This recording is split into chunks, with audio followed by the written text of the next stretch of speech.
to approach me and say, you know, did he ask your permission? Mm-mm. And I would never dream that he would need to. I wouldn't dream that as much as I would dream anything else in his life that he wants to do.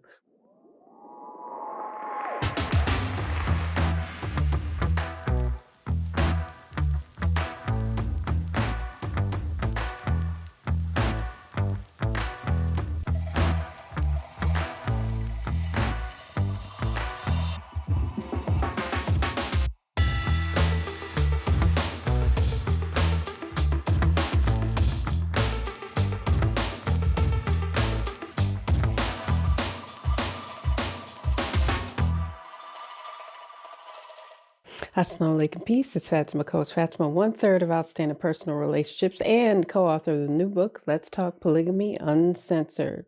Now, in this video, I want to discuss something that's really been brought up a lot, and it has been brought up to me as an initial wife, and it's not to say that this happens to everyone, because it doesn't. But the question is, should my husband stayed monogamous? Mm. And oftentimes people will ask me, did my husband ask my permission to marry again? And I find that question kind of ridiculous, to say the very least. Now, to have a discussion about it beforehand is one thing, but to come to me as a grown man and ask my permission, like I'm his mother or the person that raised him or in charge of him, or I take ownership over him and I tell him what to do, what not to do, how to move, when to talk, what to eat, what to choose in his own life. That part to me is ridiculous, because I did not get married to discover motherhood through raising my husband. That's something that I don't do. That's something that I don't find attractive. And for some, they'll go, well, he should have asked you. He should have asked your permission first. Why though? Why? What would I gain from that? I can still gain the same amount of clarity by having a hard conversation with him, or having a conversation, period. So I don't have the need nor desire to be approached by a grown man and be asked, should he get married again? If he is, everybody's not Muslim, and I don't want to assume that, because it's not, it's not true. But for him as a Muslim, I knew this was an option for him, up to 4 wives. And I knew he would see it through and try his best. That I knew. I figured, because of his past history and track record with me, that I wasn't abandoned in any way. He helped me raise our children together in our home together. We never took a break. We never got divorced, none of that. So I didn't see why he would get to polygyny and drop the ball. No, if anything, he switched it like in a 3rd or 4th gear, and it was like, wow, to see him be really purposeful and try his best, and have other women in my community say, can your husband talk to my husband? Because I watch your husband and he does this, and he got all the kids with him, and you guys are with him all the time, and he's just fair with you too. That let me know more so than I already did that he was doing a good job. It felt good to see others look at him as an example to what they wanted their husband to be. Does that mean he's not made mistakes? No. Does that mean that he's still not learning? He's still learning. He's still a person. Does that mean that he hasn't looked back and said, yeah, I could have did that better, or I shouldn't have did this or that? Absolutely. And he's admitted that on many occasions, on many different platforms. And I really want to take the time and say thank you to him for looking back on whatever he did and going, nope, this next time it's going to be this way. I'm going to try my best in this way. I'm going to tell the man, don't do it like I did. Do it this way, because a hard conversation should be had, but to ask my permission, no. Now, should he have stayed monogamous? This is the thing. Again, I can't make that decision for him.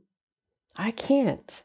Because looking at who I am right now, I could not see myself, and Allahu Alam, God knows best, in monogamy anymore. I just couldn't do that. I don't see it for myself. If it comes to me, that's one thing, but I'm not seeking that out. And I know many wives, and I know it's painful, wish their husband had not chosen polygyny. And I know why, because it's not easy. Some men are not practicing with healthy intentions.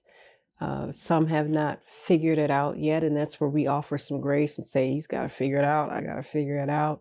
And prayerfully, you're coming on to this channel and getting a lot of good information, because we do our best to be transparent, because when you're not transparent, it causes delays for not only yourself, but for others, especially if they're looking to you for answers. So for me, that's something we practice. That's something that's honorable. And I encourage anyone else to practice some transparency. Is everybody a safe person to do that with? Nope. You have to be very careful who you do that with. And if you are going to be transparent and very honest with your spouse, letting them know that matters. And you know what? This is difficult for me. I'm going to be as transparent as I can right now, but this is how I feel, or these are my concerns. And we're making sure we're doing this at the appropriate time. But to tell our husbands, and everybody's not going to like what I have to say, and that's fine. I'm not trying to get a popularity vote. I'm saying I'm looking at how this has worked and how it doesn't work. And one of the things that does not work is when a man feels as though he's got to seek out permission from anyone to practice polygyny. I have seen these things backfire, crash, and burn. It has been really ugly, because then once they feel as though, well, you didn't get my permission. And then they're in a position to look at someone else as though they're self-righteous. And everybody's not that way. But for the ones who are, there can be a resentment that builds up within a man, within a husband. They go, oh no, I got shut down. I'm not being heard. I'm not being respected. I don't like how this feels. I won't ever talk to her about it again. Da, da, da, da, da. Assalamu alaikum. Peace. I'm Coach Fatimah, one of the co-founders of Outstanding Personal Relationships. And I'm here to talk to you about the Nourishing Fulfillment Counseling Program. What I do is help women from all walks of life obtain information in the areas of relationship wellness, emotional resilience, self-confidence, and inner discovery for best results for their future success. Growth is about implementation for best practices, for best results for your future. So the Nourishing Fulfillment Counseling Program is here for you to help you kind of weed through some of those negative thoughts of self-limiting beliefs, so that you can move forward and attain your goals, so that you live a truly fulfilling life. So if you want to join me for my Nourishing Fulfillment Counseling Program, be sure that you visit me at CoachFatimah.com for details and start your Nourishing Fulfillment Counseling session today. I'll see you, and I look forward to working with you. Assalamu alaikum. Peace. So that's why I always say best practices for best results. Having the conversation matters, and allowing our husbands to be heard. Now, we might listen to, and they're just talking, but we're turning our ears off. Does everybody do that? No, they don't. But again, for those women that do, and they don't want to hear it, when he decides to practice polygyny, know that there's an opportunity to talk about it beforehand. If the environment is healthy for everyone involved, you do not want to talk about polygyny when you're already mad. It can be very difficult for you to be heard, for you to receive anything that your spouse is trying to say to you either. They're not going to be heard either. So it's a really great practice to not have to suffer in a conversation by having it at an inappropriate time and telling another adult that they must ask you for permission. When somebody approached me about that, I thought it was such a strange question. I'm like, he's a grown man and he's a husband and he's a father. His mother doesn't require him, and that's his mother, doesn't require him to do such things. So I would never, ever think in a million years that I had the privilege to have him come to me and ask me of my permission. Talk to me in a healthy way, have a conversation, create boundaries, tell me your concerns. I'll tell you my concerns. I'll tell you how I feel. I might even cry about it. But to approach me and say, did he ask your permission? And I would never dream that he would need to. I wouldn't dream that as much as I would dream anything else in his life that he wants to do, whether it's offer salat, whether it is go somewhere, go out of town. I can't imagine him coming to me saying, can I go out of town and take care of this business that I need to take care of with this brother? Or can I go visit a loved one that I have or visit my mother? Is that okay with you? I can't imagine that. So when people ask me the question, I absolutely say, no, he didn't. And he does not have to. I've never, ever made him think that he needed to come to me and get permission from me to do anything. Have a conversation with me? Absolutely. Let me know what's going on in his life? Absolutely. And he can decide what of that he's going to offer. The same thing with me. I can kind of decide whatever that is I'm going to offer. All of us have some things that we're going to go to the grave with that our spouse does not know. But the things that involve him, the things that he needs to know, the things that I know he'd want to know, I let him know. But to sit up and say, but you make sure you ask me permission to marry again. That is not a requirement. And I don't want to take ownership of him. And there's a lot of ownership in the permission part. I'm not his creator, and he's a part of my life, and I'm a part of his life, and we will leave this life. I remember my grandmother saying something so powerful to me. She said, you were born by yourself. You weren't born with him. You came in the world fighting for life by yourself. And it was one of the most beautiful things she ever said, because I was a very sick baby. I had a full blood transfusion. I was incredibly jaundiced. I was a very sick infant, very sick. I had to stay in the hospital for a long time. And I still have some residual issues because of those things that happened when I was a very tiny baby, a newborn baby, new to this world, new to this life.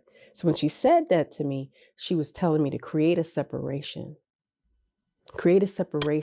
Because this kind of bond is not supposed to be this way. When you think he must ask permission, and my grandmother was not Muslim. She was not. Matter of fact, she did not agree with polygyny at all. It was not an issue for her because she wasn't Muslim. She was an older woman that did not want to marry again. And I said, well, Grandma, you won't even have to worry about it. So what's the problem? She's like, I don't care. I don't like it. And it was a trigger for her. And I know why. Now, with that being said, I'm going to move on. But just know that it's not our decision to make. And we don't know who's going to be on our husband's timeline in a righteous way. I'm not talking about side chicks. I'm not talking about the label that our co-wives get of baby mama, that stuff. That's not what I'm talking about. I'm talking about placing honor on women, especially women in polygyny, through polygyny, by polygyny. So with that being said, make sure you guys comment, like, subscribe, share this video, hit that notification bell so that you know the next time that we upload, because you don't want to miss anything. And if you do have any questions, look around on our YouTube channel, because we have over 500 videos made here. And we've answered a lot of your really great and some pressing questions, and we're not afraid to take it there. So with that, and make sure you guys are also over at our education campus at polygynyeducation.com. polygamous.com for details. It's a private campus that we have so you can continue your polygyny education, as I was saying before, where we have meetups, challenges, and my co-wife, Coach Nyla, and I teach live classes every week. So you get one of us one time a week, which is twice a week. So with that being said, I'm going to leave you guys with some GLC. And wait a minute, what are we going to put in the comments? Have the conversation. Let's do that. Have the conversation down in the comments. Let me see how many of you made it to the end of this video. So with that, I'm going to leave you with that GLC. Make sure you're growing intentionally, loving fearlessly, connecting on a higher level every single day. Coach Fatimah. See you guys in the next one. Assalamu alaikum. Peace.